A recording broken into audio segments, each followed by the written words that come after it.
जब किसी देश की अर्थव्यवस्था की मंदी और तेजी के आधार पर बेरोजगारी आए तो उसे चक्रीय बेरोजगारी के नाम से जाना जाता है।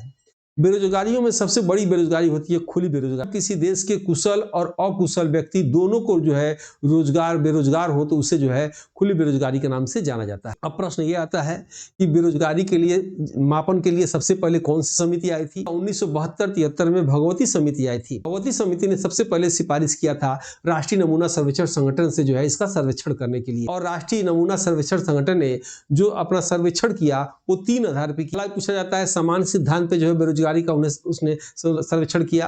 दूसरा साप्ताहिक आधार पे जो है सिद्धांत के आधार पर उसने जो है बेरोजगारी का जो है सर्वेक्षण किया, और तीसरा दैनिक सिद्धांत के आधार पर उसने सर्वेक्षण किया। दैनिक सिद्धांत के आधार पे जो है सर्वोत्तम बेरोजगारी का जो है सर्वेक्षण किसने किया था? तो राष्ट्रीय नमूना सर्वेक्षण संगठन ने किया था।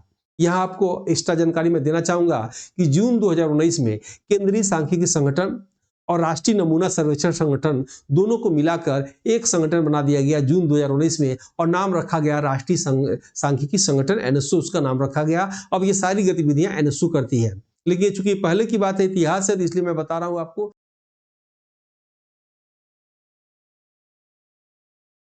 कल्याणकारी रोजगार के क्षेत्र में जो है अर्थशास्त्र में भारत में सबसे पहले नोबेल प्राइज जो है प्रोफेसर अमर सेन पाए थे। यानी प्रोफेसर अमर सेन को जो है 1998 में कल्याणकारी अर्थशास्त्र के क्षेत्र में नोबेल पुरस्कार दिया गया था। संयोग से एक साल बाद 1998 के बाद 1999 में जो है इन्हें भारत का भारत रत्न पुरस्कार दिया गया था। बेरोजगारी निकालने का सूत्र आपके एग्जाम में पूछा जाता है कभी कभी, तो बेरोजगारी दर निकालने का सूत्र क्या होता है? बेरोजगारों की संख्या बटा रोजगार और बेरोजगारों की कुल संख्या गुणे 100 होता है। कि भारत में बेरोजगारी के कारण क्या है? 4 ऑप्शन दे दिए जाते हैं और पूछे जाते हैं कि निम्नलिखित में से कौन भारत में बेरोजगारी के कारण नहीं है। सबसे पहले असफल रोजगार नीति। किसी भी देश की असफल रोजगार नीति क्या करती है? बेरोजगारी को बढ़ाती है।